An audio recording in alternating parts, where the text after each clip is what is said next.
하나님 아버지 감사합니다. 하나님의 은혜와 사랑 가운데 오늘 예배드리며 말씀을 대합니다. 이 말씀이 우리 가운데 역사하여 주시옵시고, 이 말씀 속에서 은혜를 찾게 하시고, 이 말씀 속에서 하나님의 뜻을 발견할 수 있도록 인도해 주시옵소서. 말씀을 듣는 귀와 깨닫는 마음이 열어지게 해 주시옵소서. 예수님의 이름으로 기도합니다. 아멘. 오늘 말씀의 제목은 우리를 향한 주님의 선언이라는 말씀입니다. 우리를 향한 주님의 선언. 오늘 요한계시록 1장 7절 8절에 있는 이 말씀은 하나님이 요한계시록을 통해서 다시 오실 주님을 말씀하면서 선언하는 말씀입니다.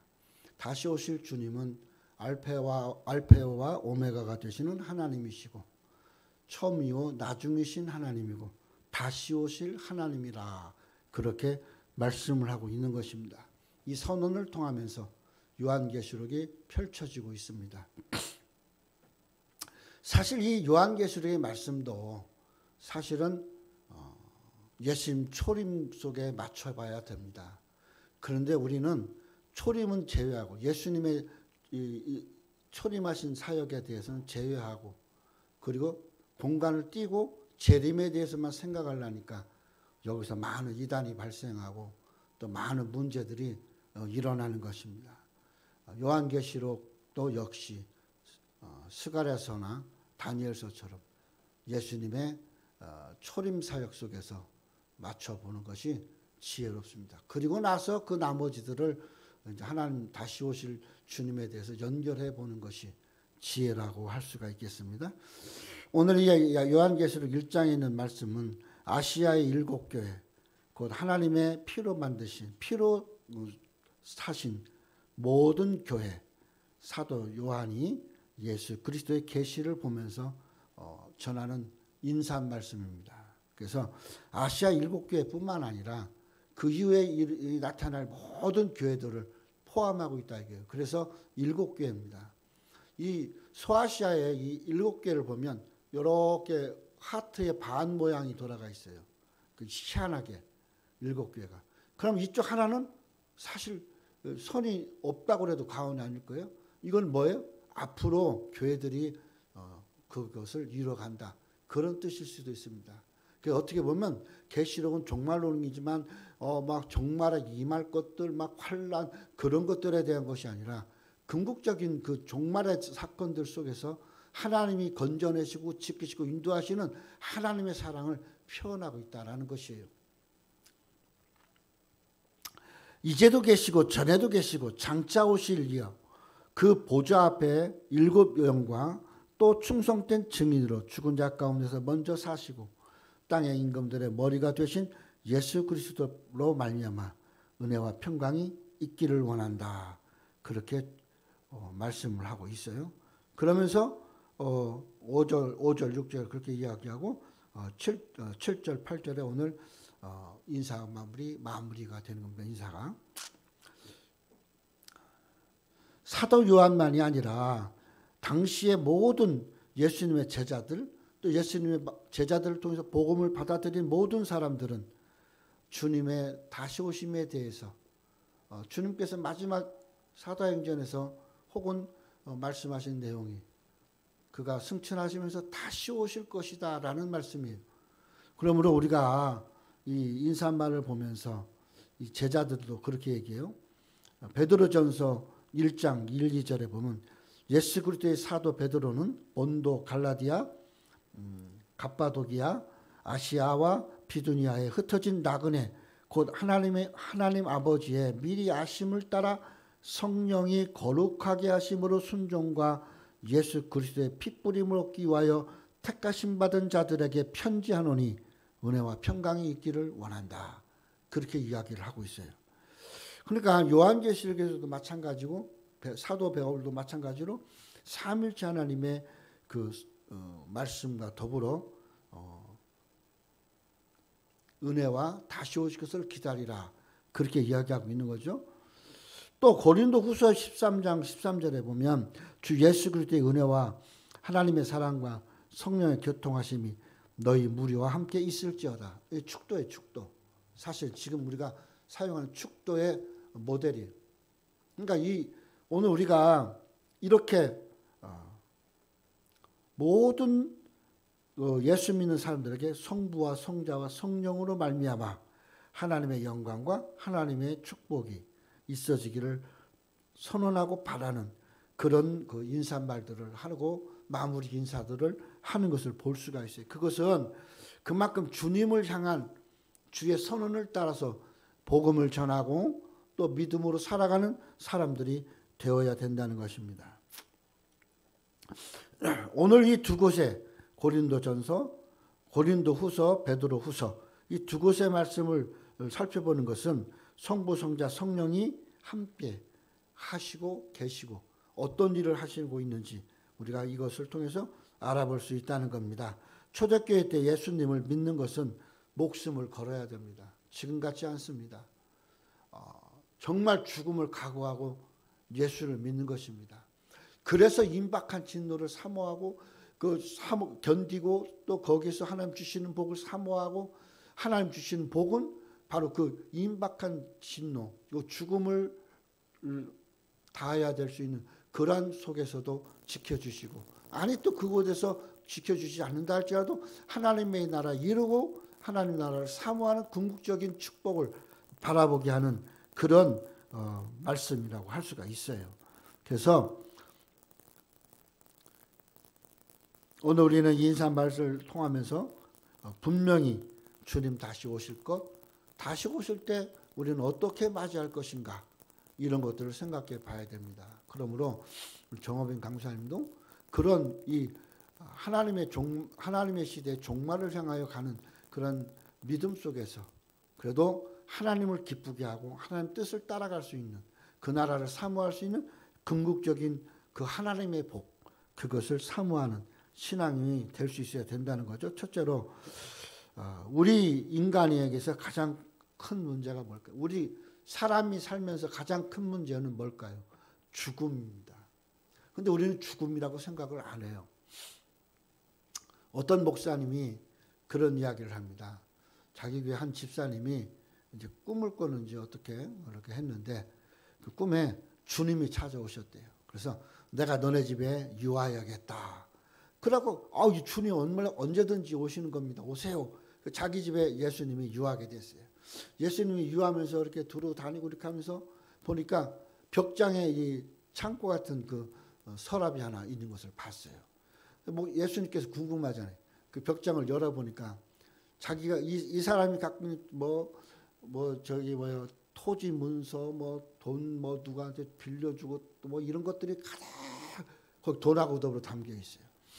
그래서 이 양반이 이 집사가 나갔다 들어다보니까 예수님이 그 문을 열고 쳐다보고 있으니까 막 뛰어서 예수님 이러면 안 됩니다. 이러시면 안 되죠. 이럴 수는 없습니다. 왜 허락도 없이 여기를 엽니까? 예수님인데 그렇게 얘기하더랍니다. 예수님은 아니 내가 궁금해서 열어봤는데 여기는 예수님이 절대 열어보시면 이렇게 하면 나랑 같이 못 삽니다. 어떻게 예수님 마음대로 그렇게 하시면서 내 집에서 같이 삽니까? 나도 예수님이 교회 가자면 내가 따라가고 그러지 않습니까? 이 집에서도 내가 하자는 대로 따라야죠. 이게 오늘날 우리의 신앙의 현실이에요. 솔직하게. 그렇잖아요? 내게서 있어서 필요한 극비적인 거, 비밀적인 걸 따로 놔두고 그 나머지 갖고 예수님의 뜻을 따른다? 따르고 있다? 그냥 예수님 형식적으로 예수님 앞에 나와서 예배 드리고 이거 생각해 볼 문제입니다.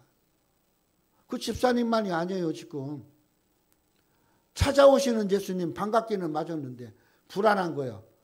내 비밀이 누출될까 봐. 그 비밀은 뭐예요?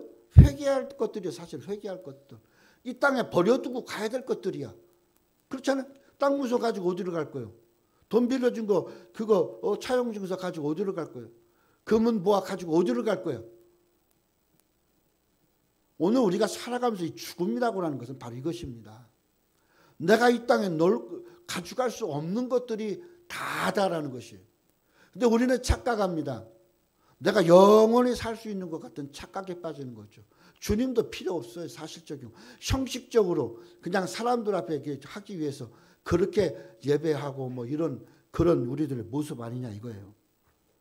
우리에게 있어서 가장 중요한 문제는 결국 뭐예요? 죽음입니다. 이 죽음 앞에서 우리는 어떻게 할 것인지 한번 조용히 생각해 볼 것입니다. 우리는 왜 죽습니까? 왜 우리가 영원히 살 것처럼 살아가는데도 불구하고 내가 아끼고 소중히 여기는 것들, 열심히 힘써 모은 것들, 이거는 죽음으로 말미암아 한탕에 다 없어지는 거죠. 왜 이렇게 하고 살아야 되느냐는 겁니다. 이렇게 잃어버리고 마는 거 아니겠어요? 만일 사람이 처음부터 적당히 살다가 죽을 수밖에 없는 인간으로 산다고 하면 삶의 의미가 있겠어요? 그러니까 치열하게 막 자기를 위해서 목숨 걸고 뭐 내일 죽을지 몰라도 아둥바둥하면서 사는 거예요. 그렇게 살면서 모으고 또 모으고 그러한 것들, 또 내 영혼을 불사르듯이 막 사모하듯이 자기만을 위해서 쳐쌓아놓은 것들, 이러한 것들이 내가 사실 존재하는 이유가 아니다라는 것이에요. 내가 살아가서 존재하는 이유는 궁극적으로 하나님의 나라에 들어가는 것이에요. 그래서 야고보는 이야기합니다. 죄의 싹은 사망이다. 죄의 결과는 사망이지 하나님 나라가 아니에요. 하나님의 나라는 이 모든 것이 다 소진돼도 내가 주님과 함께 그 뜻 안에 서 있는 거예요. 내가 그 뜻대로 살아갈 수 있는 자신감인 거죠. 로마서 5장 12절에 이렇게 얘기합니다. 한 사람으로 말미암아 죄가 들어오고 죄로 말미암아 사망이 왔나니 이와 같이 모든 사람이 죄를 지었으므로 사망이 그 모든 사람에게 이르렀느니라. 누구라도 이 사망은 벗어날 수 없어요. 그 유명한 뭐 알렉산더니 진시황이 별짓을 다 했어도 죽음은 못 지나갑니다. 못 피해갑니다. 우리나라에도 유명한 사람들이 많이 있습니다. 결국은 죽음 앞에서는 할 말이 없어요. 우리도 마찬가지입니다. 어느 누구도 이 죽음은 피해갈 수 없습니다. 지혜로운 사람은 무엇냐? 이 죽음이 오기 전에 하나님의 나라를 인정하고 주의 뜻을 따라서 주님이 원하시는 대로 그와 뜻 안에서 살아가는 거예요. 근데 우리는 그렇게 생각하지 않습니다. 문제는 이 죽음이 끝이었으면 얼마나 좋겠어요. 근데 사실은 이 죽음은 끝이 아니에요. 어떤 신학 연구가가 책을 하나 썼어요. 뭘 썼는 줄 아세요? 기독교에도 윤회가 있다. 이런 책을 썼어요.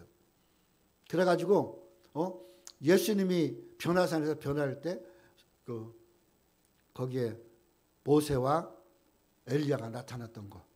또 예수님께서 내 앞에 엘리야가 먼저 와서 전파할 것이다. 그 엘리야가 세례 요한이다. 이거 다 윤회 아니냐? 뭐 이렇게 시작해갖고 그걸 썼다고 그래요. 그런데 그 참 목사가 그걸 썼다고 그게 유럽에서는 많이 팔리나 봐요.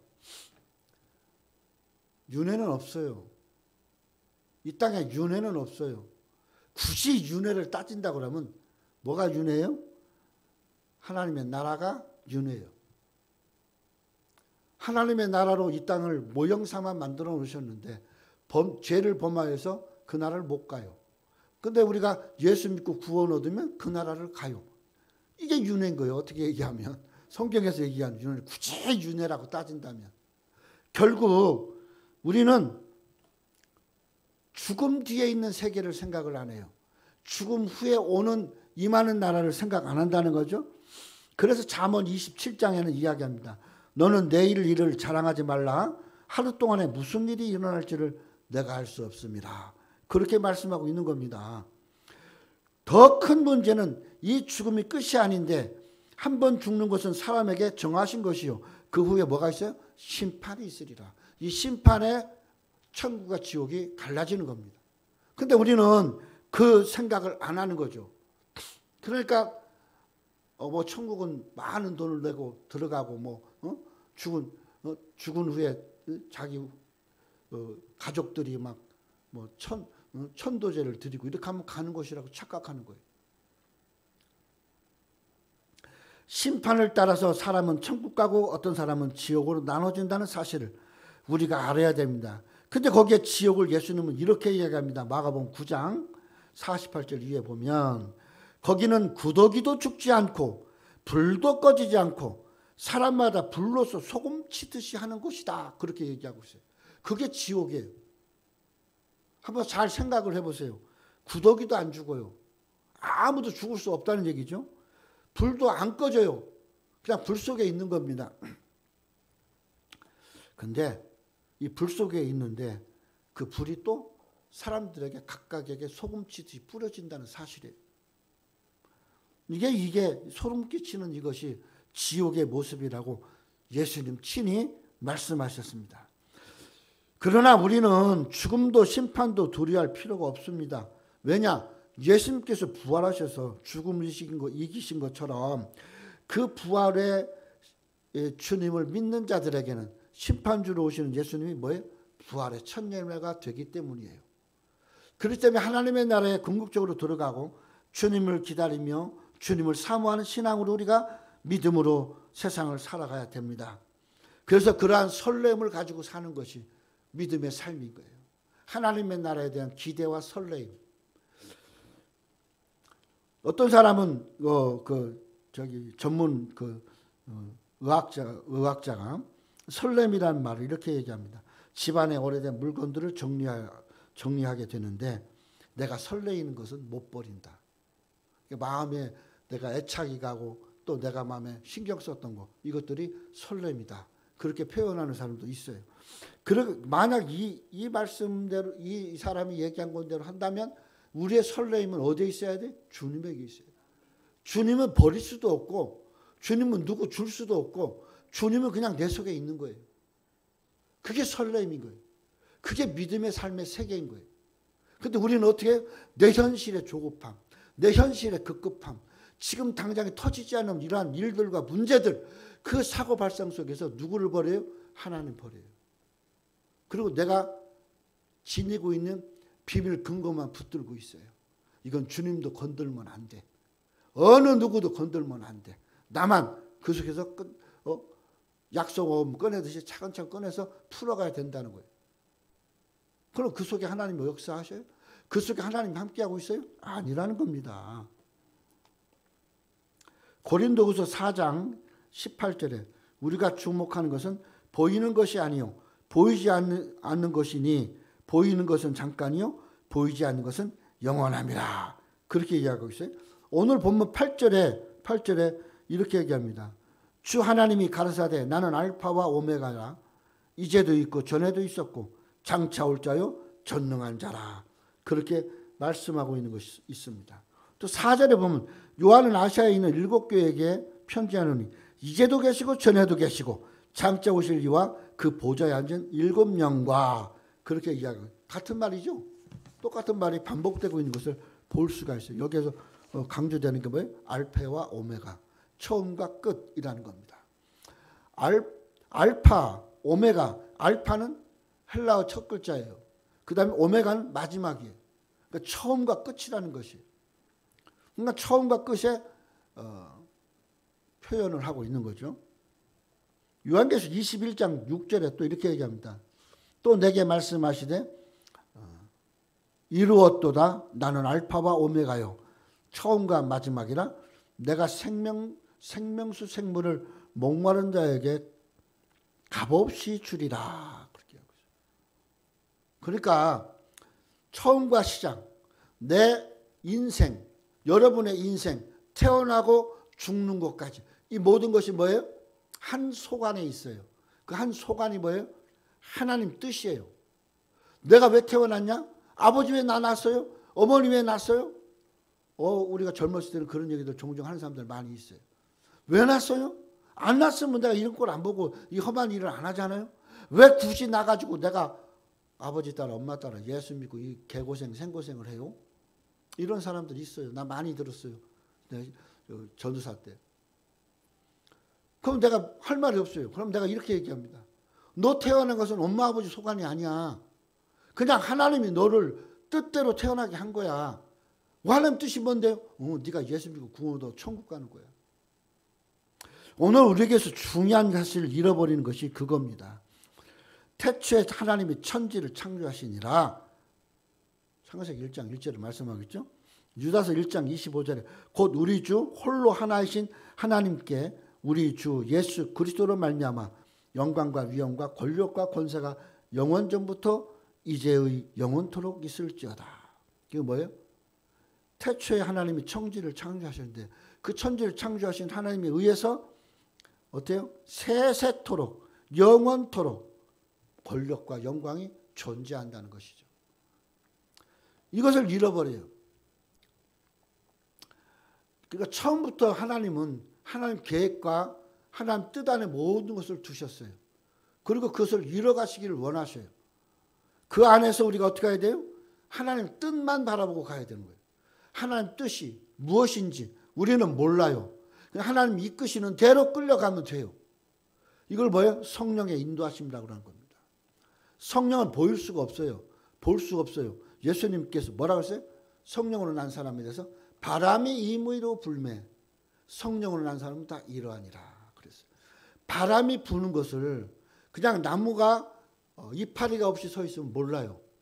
어디서 부는지 어떠는지 몰라요. 그 나무의 잎이 많을수록 바람에 따라 이렇게 흔들리고 저렇게 흔들려서 아는 거예요. 무슨 말인지 아세요? 내가 죄를 짓고 살던 내 삶이 거칠던 투박하던 내 삶이 엉망진창인 것 같아도 그 잎가지와 그늘이 많아야 성령이 우리에게 찾아오신 걸 내가 느낀다 이 말이에요. 그 속에서 성령의 인도하심을 느끼는 거예요.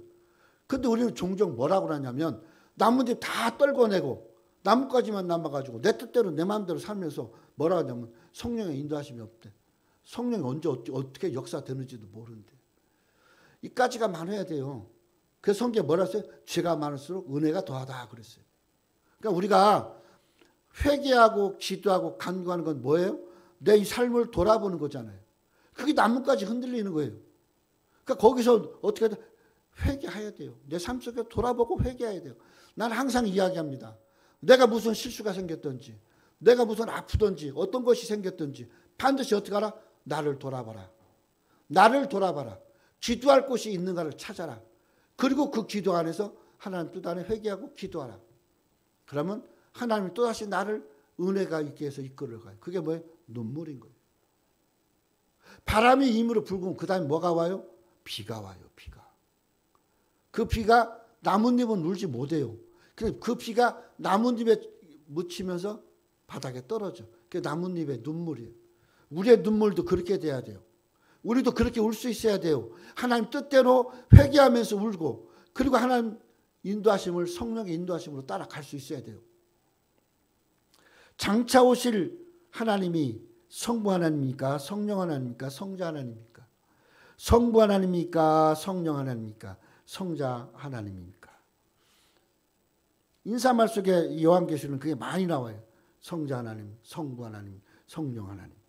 이게 뭐예요? 삼위일체인 거예요. 동시에 같이 함께하고 있다는 것이에요. 항상 이 삼일체 하나님은 동등하게 존재한다는 거예요.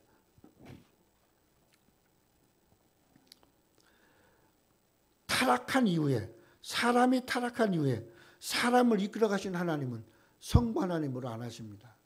성자 예수님으로도 안 하십니다. 성부 하나님께서 말씀하신 대로 성자 하나님 뜻을 이뤄 갈 때 성부 하나님의 말씀과 성자 예수님의 이루심을 성령 하나님 우리에게 선포함으로 이끌어 가시는 거예요. 그 삼위는 동등하고 모든 것이 같다란 말이에요. 수많은 종교 속에는 신들이 포함되고 있어요. 그래서 그 신들을 크게 비교해 보면 다 똑같아요. 뭐예요? 이 세상에 잘 됐으면 좋겠고 내가 생각한 대로 아는 대로 막 기적들이 창조되고 권능이 나타나고 거기에는 뭐예요? 내가 좋은 것들, 내가 유익한 것들, 내가 바라고 소원한 것들만 풀어져 가게 하는 것이 세상 신이에요. 그러니까 그 세상 신이 나에게 접목하기 위해서 어떻게 해요? 자식도 바쳐요. 자식도 바쳐요.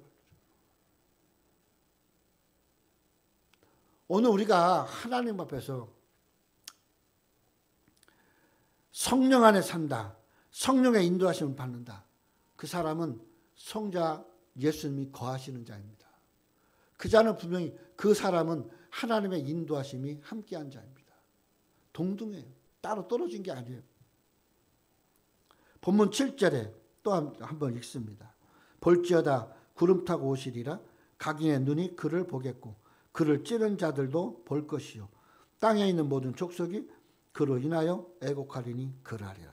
여기가 오해가 잘 되는 부분이에요. 예수님이 구름 타고 오셔요. 각인 모든 사람의 눈에 보여요. 근데 그를 찌른 자도 봐요. 이건 과거예요. 찌른 자는 과거예요. 그렇죠? 그리고 모든 족속 지금 살고 있는 사람들이에요. 현재 살고 있는 사람들 봐요. 근데 과거 사람이 어떻게 봐요? 과거 사람이 어떻게 봐요? 그리고 과거 사람들 찌른 자라고 그냥 툭 치고 들어가요. 그 찌른 자들이 뭐겠어요? 제사장들이 예수님 죽이려고 그랬어요. 그래서 예수님을 고발합니다. 그리고 다 죽이라고 씩씩거려요. 그리고 누가? 빌라도가 선언을 합니다. 죽이라고. 그러니까 어떻게 해요? 노마병정 한 사람이 예수님을 찌릅니다. 그 예수님을 찌른 그 창 하나가 누구예요? 거기에 제사장들의 마음, 예수님을 저주하라고 소리치고 죽이라고 하는 사람들의 모든 마음이 포함되어 있어요. 그것이 노마병정의 한 창이에요. 이게 찌른 자들이에요. 그러니까 예수를 믿지 않고 예수님을 우습게 알고 예수님에 대해서 그런 사람들까지 본다는 거예요. 오늘 우리가 그 사람들이 찌른 사람들인 거예요. 그리고 그때서 비로소 애곡, 후회한다 이 말이에요.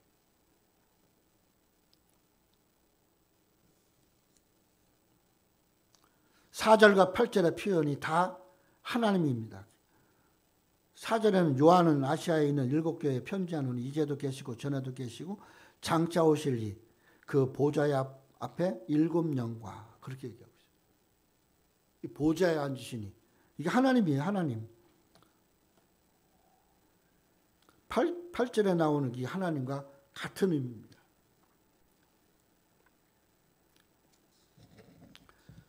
예수님이 구름 타고 오신다는 말씀과 각인의 눈에 그 찌른 자들이라는 말씀, 이것 좀 한번 조금 살펴보고 가겠습니다. 요한계시록의 모든 내용이 다 구약의 말씀을 인용하고 있습니다. 예수 그리스도의 십자가로 성취되었다는 말씀을 합니다. 그러므로 하나님이 시내산에 오심도 강림하심에 이 땅에 오심과 강림과 같은 의미입니다. 십자가로 하나님의 약속을 다 이루신 것처럼 율법을 통해서 약속하고 이루십니다. 그러니까 오늘 우리가 성령의 오심, 강림이 표현이 성령이 함께 하심이에요. 강림이. 그러니까 하나님이 오셨어요. 강림하셨어요. 성령과 함께 강림. 거기에 어떻게 약속의 성취와 이름이 있어요.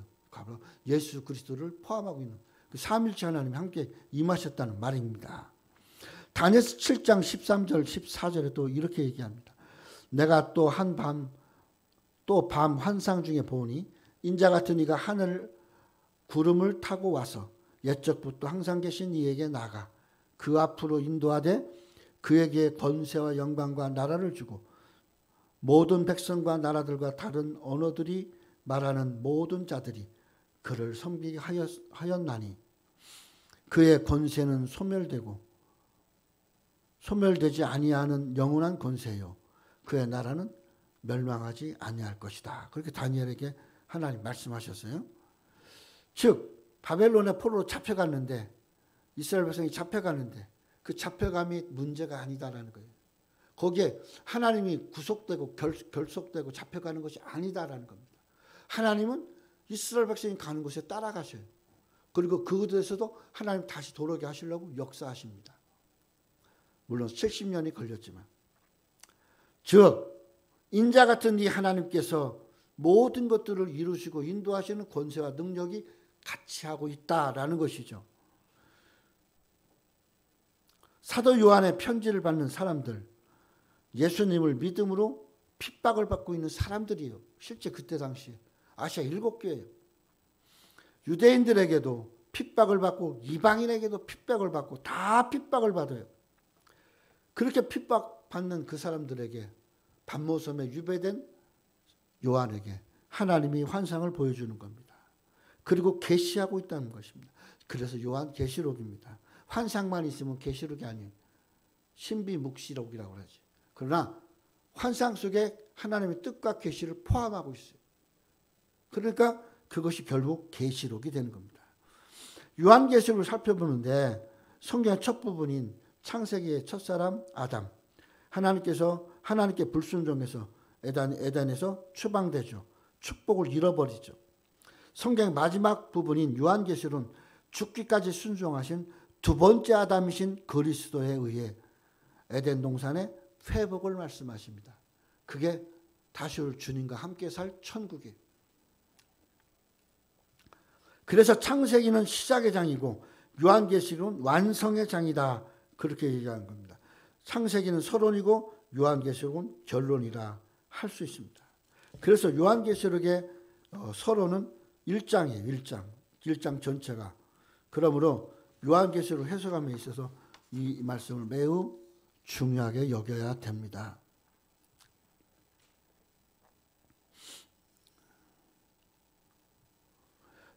예수 그리스도에 관한 계시가 적용되어 있고 장차 이루어질 일이 예언되어 있고 수신자는 소아시아 7교회가 요한계시록입니다.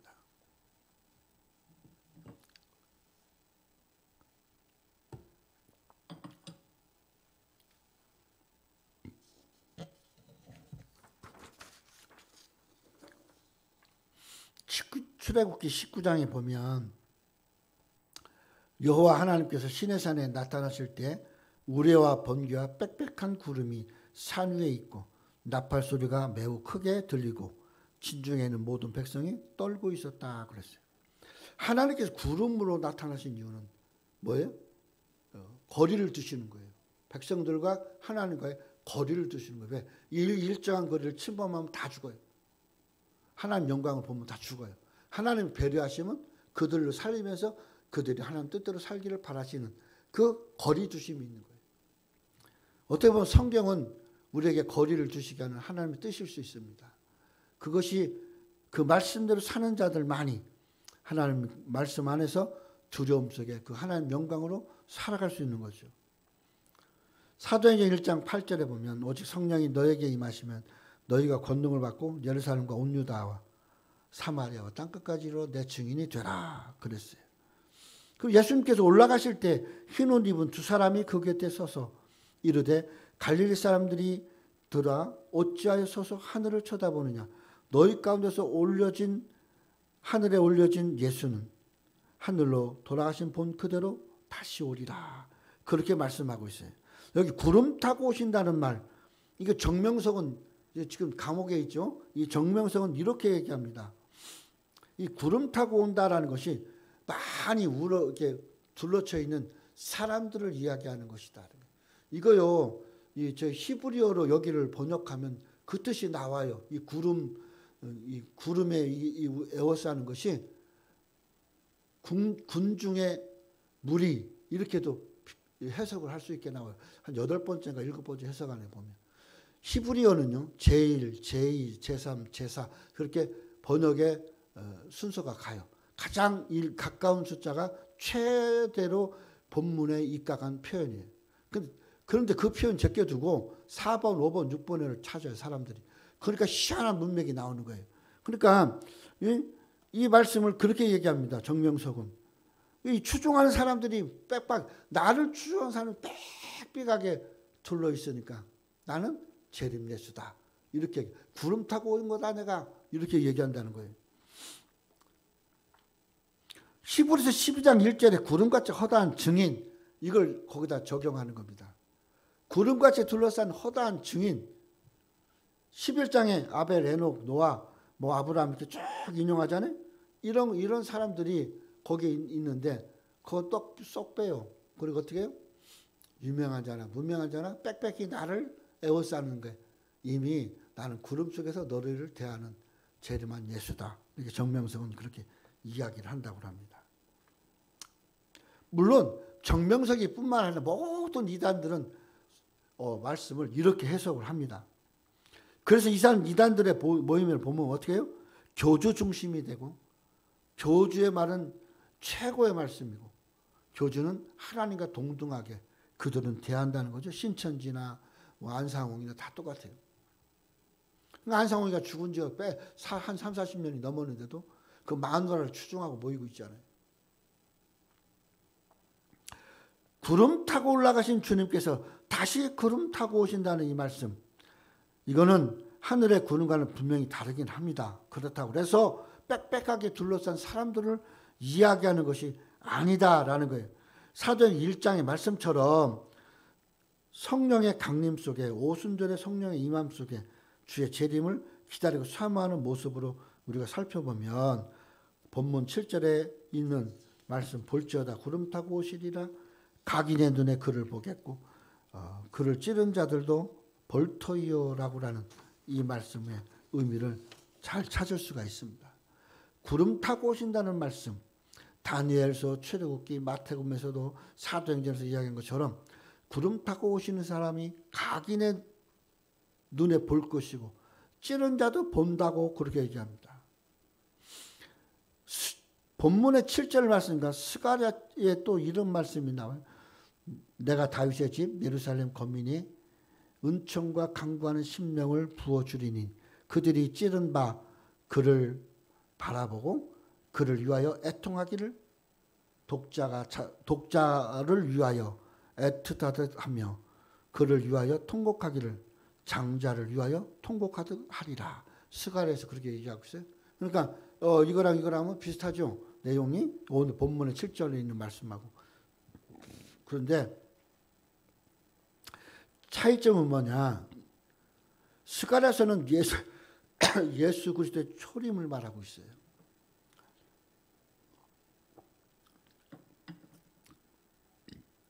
근데 본문 7절은 다시 오실 주님에 대해서 말씀을 하고 있다는 겁니다. 초림 때 예수 그리스도를 십자가에 찔려서 자기들의 마음이 찔려 상한 자들, 그 사람이 사도행전에 보면 이 베드로의 설교를 듣고 어떻게 내 가슴이 찔리는도다 그렇게 얘기하고 있어요. 지들이 대래 찔렸다고 그래요. 가슴이 찔린 사람들이 예수님을 찔른 사람들이에요. 그러니까 뭐예요? 회개해야 될 인간들이에요. 회개하지 않은 인간들, 그 사람들이 회개를 해야 된다는 거죠. 그러니까 독자를 잃고 애통하듯이, 자식 잃고 애통하듯이 그렇게 회개를 하라 이 말인 거예요. 나도 내가 처음 은혜 받고 기도할 때 나도 몰라. 내가 뭘 어떻게 했는지 몰라. 그런데 내가 그 성주 교회 우리 그 본교회 4층에 그 기도처인데 거기서 막 떼굴떼굴 굴리면서 기도했어요. 너무 막 아파가지고 가슴이 진짜 막 바늘로 찔른 것 같고 막 꼬챙이로 찔른 것 같아요. 그러면서 막 동글동글 돌면서 눈물 콧물 다 흘리면서 엉엉 울면서 그렇게 회개했어요. 내가 뭘 회개했는지 몰라.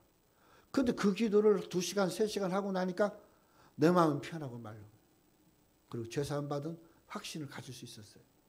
그러니까 그러한 회개가 있어야 된다는 거예요. 기도할 수 있는 사람은 기도할 수 있을 때 기도해야 된다는 겁니다. 사울이 예수 믿는 사람을 잡으려고 다메섹으로 가다가 예수님의 음성을 듣습니다. 네가 왜 나를 핍박하느냐라는 말씀을 들려요. 그가 찌른 자들이 이 땅의 모든 족속이라는 것을 알 수 있어요. 사도 바울도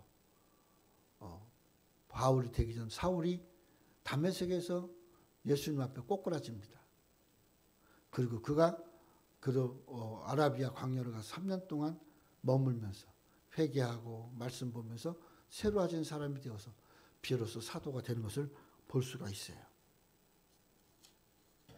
요한복음 3장에 이렇게 얘기합니다. 31절 이후에 위로부터 오시는 이는 만물 위에 계시고 땅에서 난 이는 땅에 속하여 땅에 속한 것을 말하느니라.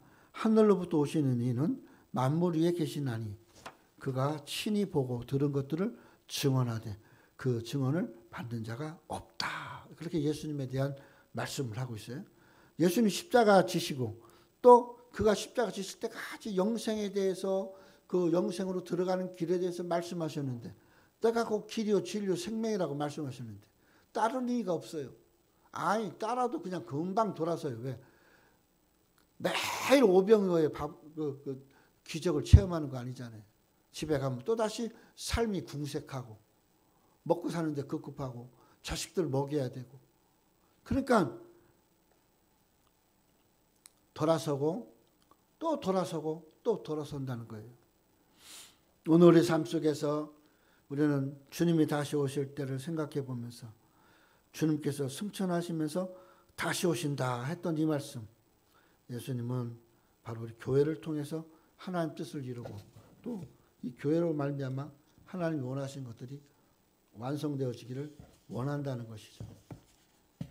그러면 교회를 향한 하나님께서 교회를 통해서 선언하는 것이 있어요. 이거 네 가지만 생각해보고 말씀을 마치겠어요. 결론입니다. 교회를 향한 하나님 네 가지 선언. 첫 번째는 5절에 나옵니다. 5절. 또 충성된 증언으로 죽은 자들 가운데서 먼저 나시고 땅의 임금들이 머리가 되신 예수 그리스도로 말미암아 은혜와 평강이 너에게 있기를 원하노라. 우리를 사랑하사 그의 피로 우리 죄에서 우리를 해방하시고, 그렇게 말씀하고 있습니다. 충성된 증인으로 살아야 된다는 것이죠. 하나님이 교회를 향해서, 성도를 향해서 말씀하시고 있는, 성도 자체가 교회예요. 하나님 말씀하시는 건 뭐냐? 충성된 증인으로 살아라라는 거예요.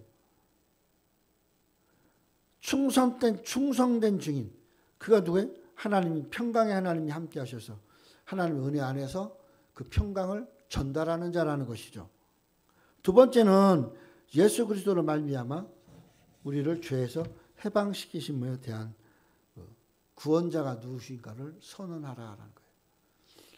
우리가 궁극적으로 천국에 가야 될, 죄사함 받아야 될 근본적인 그 대표적인 것이 뭐냐? 예수님이라는 선언을 할 수 있어야 돼요.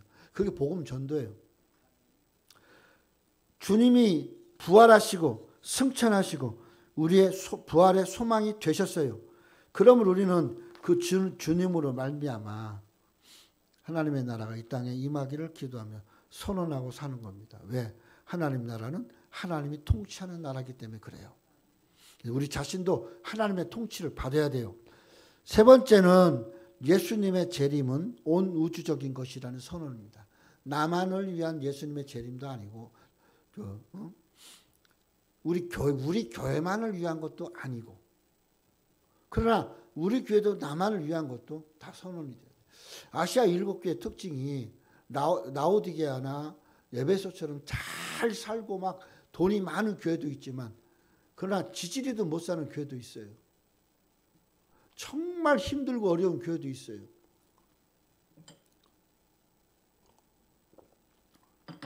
결국 교회는 뭐예요? 성도 중심이죠. 성도가 교회가 돼야 되는 거예요. 많냐 적냐는 중요하지도 않아요. 내가 속한 교회가 내 교회예요. 나는 그 교회 뭐예요? 교회 벽이고 교회 기둥이고 그런 거죠. 그러니까 예수님은 온 우주적인 거예요. 모든 교회가, 모든 성도가 그렇게 하나님 뜻 안에 세워지기를 기도한다는 거죠. 마지막 네 번째는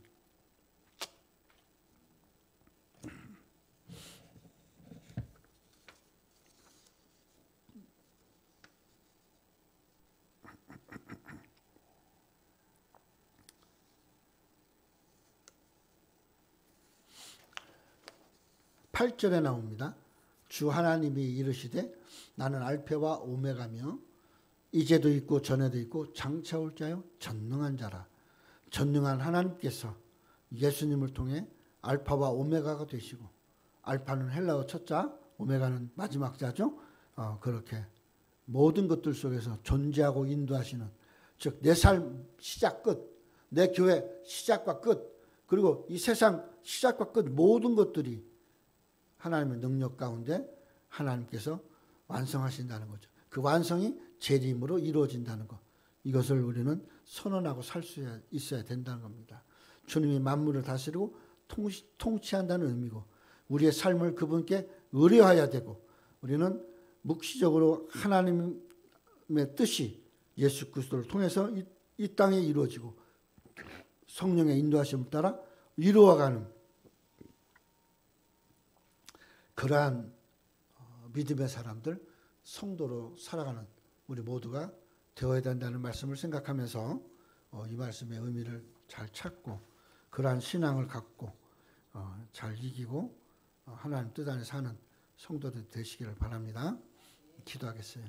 하나님 아버지, 우리를 향한 주님의 선언은 우주적이고 그리고 또 우리를 향하신 예수 그리스도의 부활하심, 예수님 그리스도를 통한 다시 오심이고 예수 그리스도는 하나님의 권능 가운데서 하나님의 능력 가운데서 이 땅에 우리를 통치하시는 하나님의 역사하심이라는 것을 우리가 아시고 알고 믿으면서 믿음으로 주님 다시 오심을 기다리고 내 삶 속에서 내 교회 속에서 주의 재림이 성취되어지는 그런 놀라운 신앙들을 가질 수 있도록 인도해 주시옵소서. 예수님의 이름으로 기도합니다.